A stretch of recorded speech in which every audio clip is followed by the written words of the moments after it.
Êxodo capítulo 10, nós temos a 8ª praga, que é dos gafanhotos, e a 9ª praga, que são das densas trevas. Vamos recordar que o povo estava aqui escravo por muitos e muitos anos. Era subjugado por Faraó e por todo o povo do Egito. Estavam sofrendo na mão deles. Eram escravos, não tinham direito a nada. Então, nesse momento, eles estavam clamando ao Senhor e o Senhor veio a socorro deles. E Faraó, o que? Com o coração endurecido, porque o Senhor deixou a sua própria sorte, aos seus próprios deuses e querendo também negociar com Deus. O Faraó e os seus oficiais, eles com o tempo eles começam a temer a Deus, mas nós não vemos que eles honram a Deus. Porque temer é uma coisa, ter medo de algo é uma coisa, mas você honrar aquilo, glorificar é outra coisa, porque na hora que você honra e glorifica, significa que você tira os outros deuses do seu coração. Então vamos ver aqui no versículo 1 o que Deus diz a Moisés. Diz novamente, fala a Moisés, vai lá ter com Faraó, mas o coração dele e dos seus conselheiros eu endureci, para que eu realize sinais maravilhosos entre eles. Para que isso? Para que vocês contem para os vossos filhos, para as vossas filhas, como eu zombei do poder que havia no Egito, o mundo, né? Simbolizando o mundo, e como fiz milagre e maravilha entre os egípcios. Assim todos vós sabereis que eu sou o Senhor, eu sou Yahvé, eu sou Deus. Então, não adianta ter outros deuses para reconhecerem que Deus é o verdadeiro Deus, né? E nós hoje estamos aqui contando essa história. Depois de milhares e milhares de anos, nós estamos contando essa história. E aqui Moisés e Arão foram se apresentar perante Faraó. E olha o que eles disseram: até quando recusarás humilhar-te perante mim? Mesmo mediante tudo o que estava acontecendo, Faraó ainda resistia. Isso se chama orgulho, soberba. O orgulho tem muitas facetas, muitos rostos, e a gente muitas vezes não percebe esses rostos dentro de nós.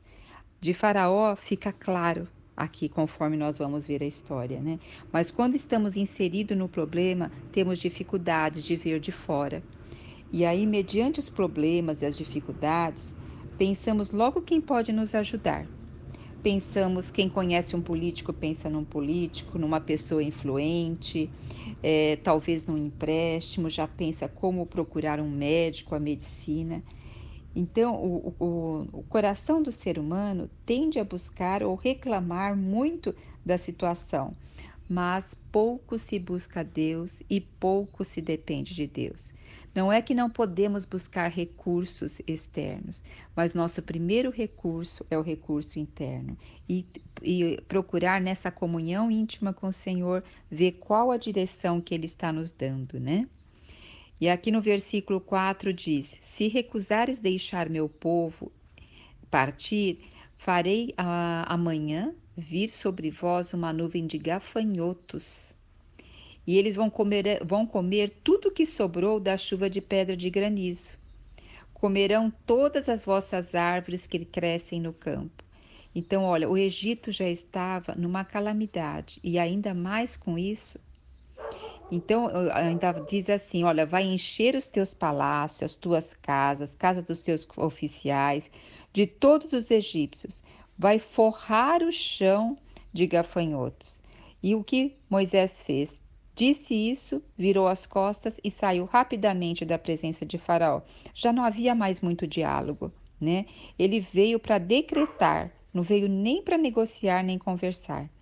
Aí os conselheiros oficiais de Faraó sugeriram: até quando esse homem será uma ameaça para nós? Deixa partir os homens de Israel para que sirvam a Deus, a Yahvé. Acaso não percebes que todo o Egito está em ruínas? Olha os oficiais agora, também pressionando Faraó. Então lá Faraó mandou eles voltarem à presença deles. E perguntou Faraó para eles. Deixa eu ver aqui, versículo 8. Ide, falou Faraó, Ide, servi a Yahvé vosso Deus. Quais são, porém, os que hão de ir contigo? Aí Moisés disse que ir todos irão com eles, né? E o faraó disse assim: vocês estão com más intenções. Não há de ser assim, mas ide somente os homens. Então o faraó disse que eles estavam com más intenções, que deveriam só ir somente os homens para adorar a Deus. E aí ficariam o quê? As mulheres, as crianças, ficariam o gado. E o que nós vemos aqui no versículo 11: não há de ser assim, mas ide somente os homens, Faraó dizendo, e servi a Deus, porque isso é o que vós mesmo pediste. E os expulsaram da presença de Faraó. A conversa já estava bem restrita. Faraó ordenou só para ir os homens, pronto, e não conversaram mais sobre isso. Então Yahvé disse a Moisés: vai, estende a tua mão, e grande nuvem de gafanhoto. Então começou o quê? Versículo 13: vem, e Deus mandou sobre a terra um vento oriental sobre todo aquele dia e toda aquela noite. Quando amanheceu, o que? Estava coberto o Egito, a terra do Egito de gafanhoto. Nunca houve tal acontecimento e nunca depois também, de tanto gafanhoto que havia. Então, o que nós vemos aqui?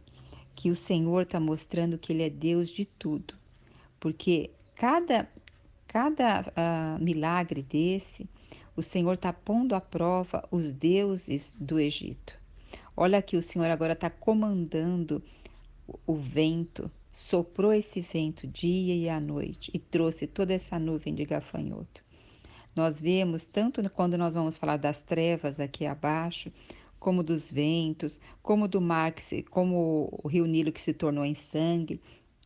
Os cientistas buscam explicação para isso, mas não tem explicação. O Senhor usa, sim, os fenômenos da natureza para o quê? Fazer o seu milagre. Ele usou o vento num período para trazer aqui os gafanhotos. Mas tudo é a mão de Deus. Deus controla todas as coisas.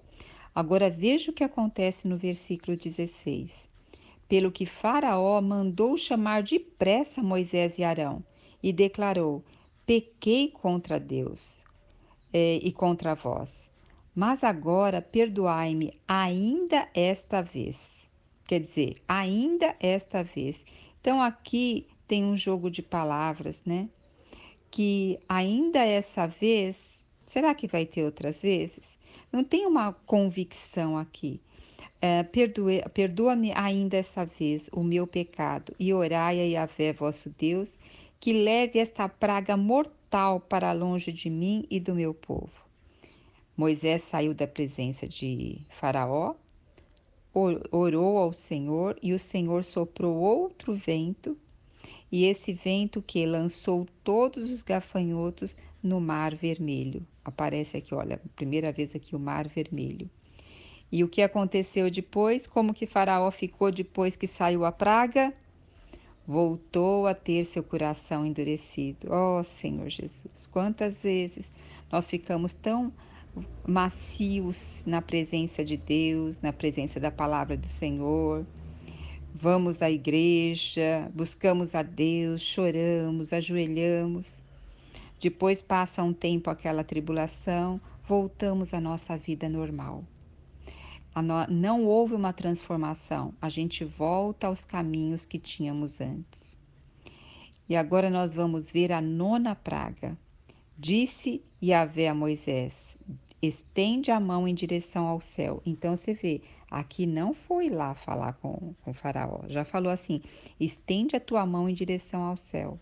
E haja trevas sobre a terra do Egito, trevas espessas que não possam ser apalpadas. Então, o que nós vemos aqui? Trevas espessas que não possam ser apalpadas. Então, eles também tinham como Deus o sol, tinham como Deus lua, estrelas. Eles não estavam tendo nem o sol do dia, né, para iluminar o dia, e nem a lua nem as estrelas para iluminar a noite. Mexeu com todos os seus deuses. e ninguém pôde ver ninguém, mesmo deslocar de suas habitações durante 3 dias. Apesar disso, todos os filhos de Israel, o que eles tinham? Luz natural nas trevas que habitavam. É realmente algo divino, né? Porque ali, próximo à terra de Gósen, havia normal, como um dia normal. Só o Senhor realmente para fazer tal evento. Como de um lado pode estar totalmente uma escuridão e o outro lado, claro. E o que nós vemos lá na criação do mundo, quando o Senhor vai criar? Primeira coisa, ele vê o caos, né? E depois a primeira coisa que Deus ordena, haja luz. E houve luz. E houve separação entre as trevas e a luz. Aqui o Senhor está deixando claro que tem uma separação. O Senhor sempre busca em nossa vida uma separação entre luz e trevas. Hoje nós vivemos no meio de uma geração que está em trevas. Hoje quem domina essa geração é Faraó, é o Egito, é o inimigo de Deus, né? Nós estamos nesta noite, nós estamos na noite. E a palavra de Deus diz o que sobre aqueles que recebem a Deus, que recebem seu Filho e que vivem na sua palavra? Em 2 Pedro 1,19 diz que a candeia que brilha em lugar escuro. Hoje nós somos essa candeia que brilha em lugar escuro. Como diz em Mateus 5,14, que nós somos a luz do mundo. Nós somos a luz do mundo porque nós permitimos que Deus faça a sua vontade em nós. Nós permitimos que Deus haja em nós, que faça a sua vontade, né?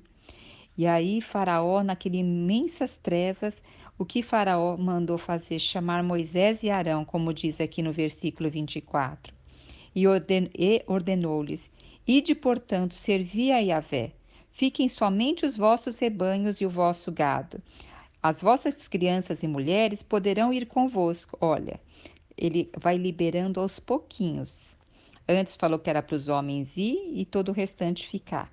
Agora todo mundo pode ir e ficar os gados. Então, Faraó, ele tem tática. O inimigo, ele não vem com mentira total, ele vem com meias verdades, ele vem colocar dúvida no nosso coração. E contestou Moisés: terá de colocar em nossas mãos sacrifícios e holocaustos para que ofereçamos a Deus.